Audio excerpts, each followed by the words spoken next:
Hello readers, let's talk about poems. Poetry is a special kind of writing. If ordinary writing is like talking, then poetry is like singing. Poetry is a way of making art with language. Poems can express huge ideas or feelings. They can be about the sound or rhythm of language, or they can be goofy little jokes. It's like any other kind of writing. Poems can be about everything, or they can be about nothing at all. They can be funny, or sad, or sweet. They can rhyme. They can very much not rhyme. And all of that is, in my opinion, absolutely wonderful. I think of some poems as condensed ideas. They contain a lot of ideas in small amounts of text, so every word matters a lot. Those are little light bulbs representing ideas. So I'm going to look at a couple of poems today in order to describe some parts of a poem. Let's begin with the poem Cat by Marilyn Singer. It goes like this. Cat. I prefer warm fur, a perfect fire to lie beside, a cozy lap where I can nap, an empty chair when she's not there. I want heat on my feet, on my nose, on my hide. No cat I remember dislikes December inside. So the person who wrote this poem, Marilyn Singer, is the poet. For stories, the person who writes the poem is an author, but for poems, the writer is a poet. But who is telling the poem? Who's speaking? The person whose voice we hear in a poem is called the speaker. Which is another thing I like about poetry. When you're having trouble understanding a poem, read it aloud.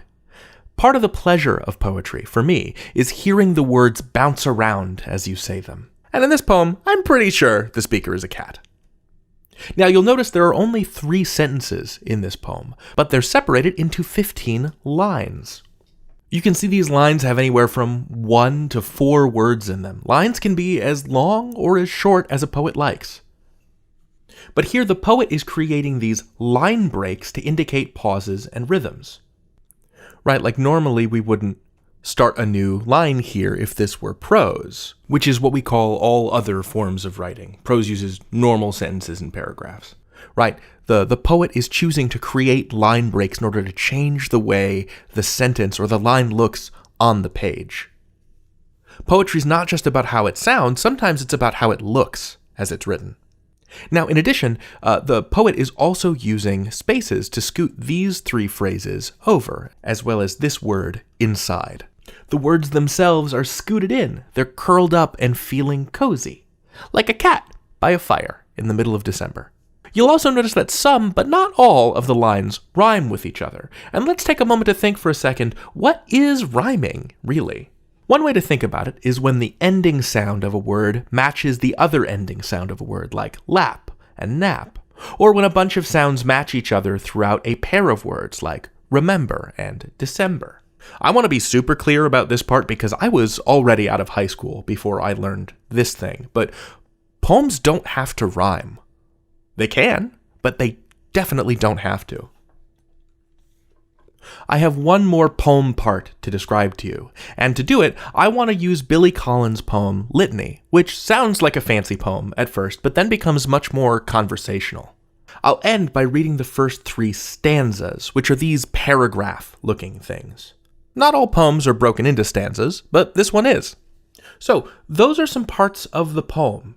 To review, a poet writes lines. The place where each line ends is called a line break, and a group of lines together in a paragraph is called a stanza. The voice that tells us the poem's narrator, is called the speaker. Some poems rhyme, others don't. Cool. Here's a snippet of Litany by Billy Collins. Litany. You are the bread and the knife, the crystal goblet and the wine. You are the dew on the morning grass and the burning wheel of the sun. You are the white apron of the baker and the marsh birds suddenly in flight. However, you are not the wind in the orchard, the plums on the counter, or the house of cards, and you are certainly not the pine-scented air. There is just no way that you are the pine-scented air. It is possible that you are the fish under the bridge, maybe even the pigeon on the general's head, but you are not even close to being the field of cornflowers at dusk. There's more, but I'd love it if you looked it up and read it aloud yourself. You can learn anything. David out.